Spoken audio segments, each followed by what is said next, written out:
What are Africa's richest countries based on private wealth? This is private wealth held by rich people in these countries.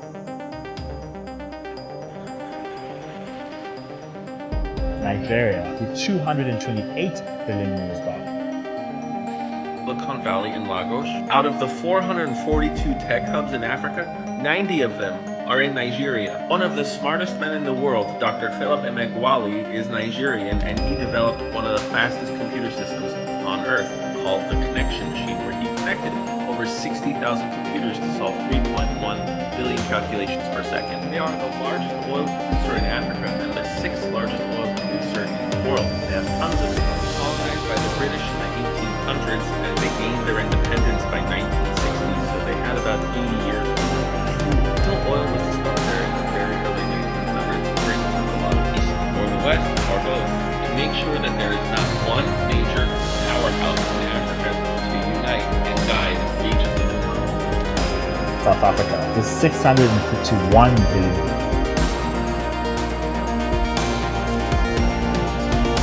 Africa's richest city. After the discovery of gold in 1886, the city was nicknamed the City of Gold, home to over 50,000 millionaires, the highest concentration of millionaires in any African city.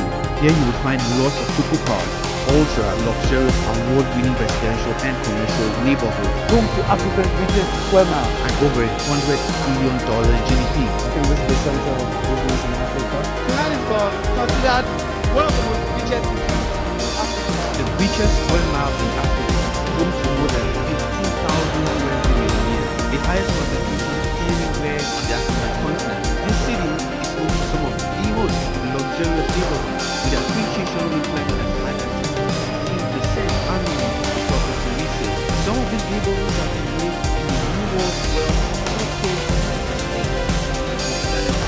and also among the best states in Africa.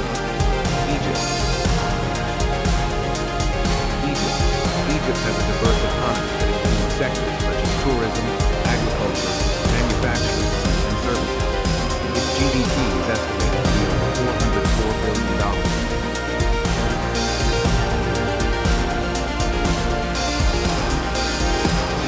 Welcome to Egypt, where history isn't just studied but experienced. With over 110 million people, it's the third most populated country in Africa. Its capital city is called Cairo. It's a blend of ancient wonders and modern history, where the past and present the present time.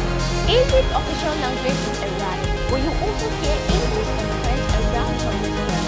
Their currency is called the Egyptian pound. Their major sources of income include tourism, the Suez Canal, natural gas, and agriculture fed by the Nile River. And the dominant religion here is Islam, followed by Christianity among the Coptic population. Kenya with $91 billion. Hindustan is the economic powerhouse and boasts the largest economy in the region, which is notably more dynamic compared to its neighbors. Kenya's economy is well connected to others in terms of investments and trade, making it the central hub of economic, commercial, financial, and logistical activities in East Africa. According to the World Bank's Ease of Doing Business ranking, Kenya is positioned 56th globally in the 12th category, reflecting its favorable business environment. Moreover, Kenya is globally recognized as a hub of innovation, one of the nicknames Silicon Valley due to its rapidly growing technology and innovation infrastructure. Welcome to the $125 billion. With its country's diverse landscape and also appeal to nature and people, Morocco has stunning Mediterranean and Atlantic coastline, and the Atlas Mountains provide opportunities for hiking. The Sahara Desert is also unforgettable for camel treks and stargazing. Number 2 would be the country has a strategic location that plays a crucial role in its tourism success. The country is just a short flight from major European cities, and its proximity makes it an accessible exotic getaway. Many tourists combine Morocco with trips from Spain or Portugal. Number 3 would be the government initiative that has significantly boosted the tourism sector. One of Morocco's vision is to double the tourist visit every year. So investment in infrastructure tremendously improved transportation network, renewed airport, high-speed trains, and enhanced accessibility. Number 4 would be safety and security, which is another key factor in Morocco's tourism appeal. The country is considered one of the safest safest country in North Africa. Also, its political stability contributes a sense of security for visitors. Number 5 would be Morocco offers excellent value for money when compared to other European countries or other countries in Africa. If you're an high-end traveler or a low-end traveler, you would see accommodations and dining experience and also tour activities that you can do to have a good time in the country. 78% of Libya's population live above regions north of this line. Libya is the largest African country to not have a natural river.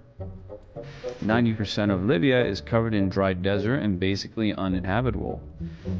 They have the largest proven oil reserves in Africa with about 48 billion barrels. Because of their poor soil and climate, they import around 80% of their food.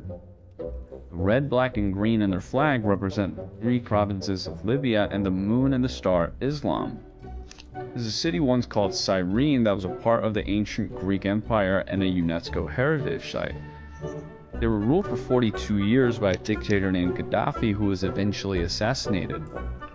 Libya is Africa's most obese nation with an obesity rate of 32%. Ethiopia is the heart of the Horn of Africa. It's a country with huge potential, but even larger problems. Ethiopia isn't just any African country. It's home to over 120 million people, making it the second most populated nation in the continent. It's also rich in resources like hydropower and farmland. For example, the Grand Ethiopian Renaissance Dam could meet not only its own power needs, but its neighbors as well. With over 80 ethnic groups, Ethiopia is one of the most diverse places on earth. But its diversity is both a blessing and a curse. For years, Ethiopia has been ruled by the TPLF, which has been accused of favoring one ethnic group over others. In 2018, protests broke out and a new government took over, but peace didn't last long. The TPLF started a civil war, and Ethiopia found itself fighting on multiple fronts. In regions like Amhara and Tigray, violence forced millions to flee their homes. The government said that they were fighting for unity, but many believe that they were driven purely by the hunger for power.